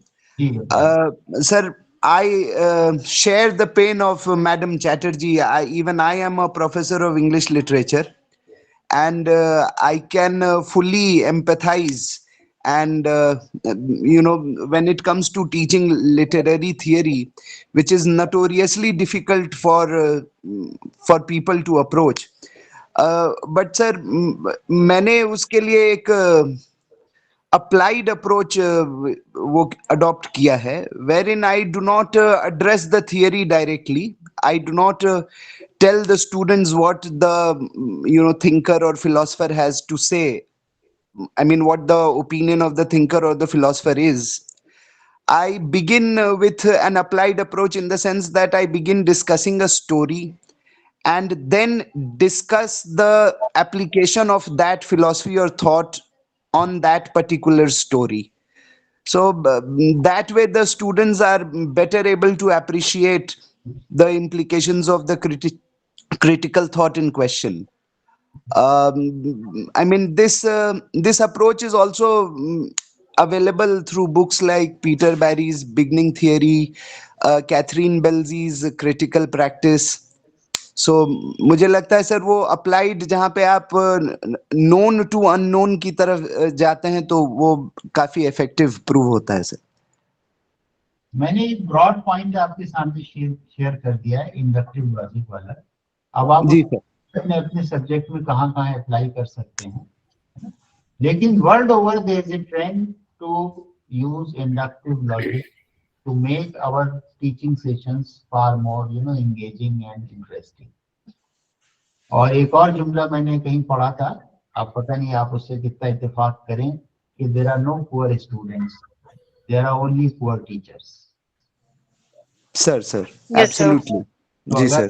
अगर हम नहीं समझा पा रहे हैं, अब जैसे for example I can have n number of justifications कि आप प्रेजेंटेशन स्किल्स में कैसे ऑनलाइन मैं बताऊंगा, मैं लेक्चर दूंगा, कितने लोग सुन रहे होंगे, कितने नहीं सुन रहे होंगे, है ना। लेकिन all through my 4 sessions that I have spent time with you, I tried to create an engagement. I tried to establish a connect with the audience first. So we can do it in any situation, provided we have this basic thought process clear. That unless I listen, I will not be able to speak well. Isn't it? लेकिन बात वही आ जाती है कि अगर हमारा focus जो है इस पे है कि मुझे क्या कहना है, तो I think I will end on a couplet. Meera का एक कपलेट है, मुझे बड़ा अच्छा लगता है कि सबसे सरल भाषा वही, सबसे मधुर बोली वही, बोले जो नैना बावरे, समझे जो साजन सावरे। क्या बात है, बहुत सुंदर, बहुत सुंदर। कोई जो हमारे मुल्क में ये कृष्ण और राधा जो परंपरा है, आप उसको ध्यान में रख के इस कपलेट को गौर करें, तो जब खामोशी को पढ़ने लगता है ना आदमी, तब वो सही टीचर बनता है। कि क्लास में बच्चा बैठा है, आप उसकी आंखों में आंखें डाल के ये समझ जाएं कि मेरे साथ है कि नहीं। तो जब उसका हम पेन महसूस करने लगेंगे, तो फिर हम कोशिश करेंगे कि भाई इस तक मुझे बात पहुंचानी है, कैसे पहुंचे। हो सकता है कभी उसको भी फिर सुनना पड़े। ये मुश्किल है, लेकिन यही तरीका है, और कोई तरीका नहीं। I think I will end on this very personal example. Yes, sir. I am blessed with the presence of my mother in my family. बिल्कुल sir. And she has grown very old naturally, and her mental faculties have gone down significantly. लेकिन मैं आपसे आज भी यकीन से बात कहता हूँ कि अगर मैं अपनी वर्क प्रॉब्लम घर लेके जाता हूँ कोई, she is the first one who senses it. और आज भी उनका ये फिर सवाल होता है, कुछ परेशान नजर आ रहा है, खैरियत है, क्या बात। With I can fake my emotions before everybody, but not before. So actually starting point जो है वो care and concern for the other. अब वहां से जब वो उस प्रेम से, उस कंपैशन से जब बात शुरू होती है ना, तो रास्ता भी नजर आता है। Thank you. Thank you sir, thank you. Thank you very much. so much, sir. Thank you, sir. धन्यवाद सर, धन्यवाद। Thank you, sir. Thank you so much, sir. Sir thank you very much sir. बहुत बहुत thank you sir. धन्यवाद sir. Thank you so much, sir. Thank you so much, Thank sir. you so much, sir. Thank you so much, sir. धन्यवाद sir. Thank you, sir.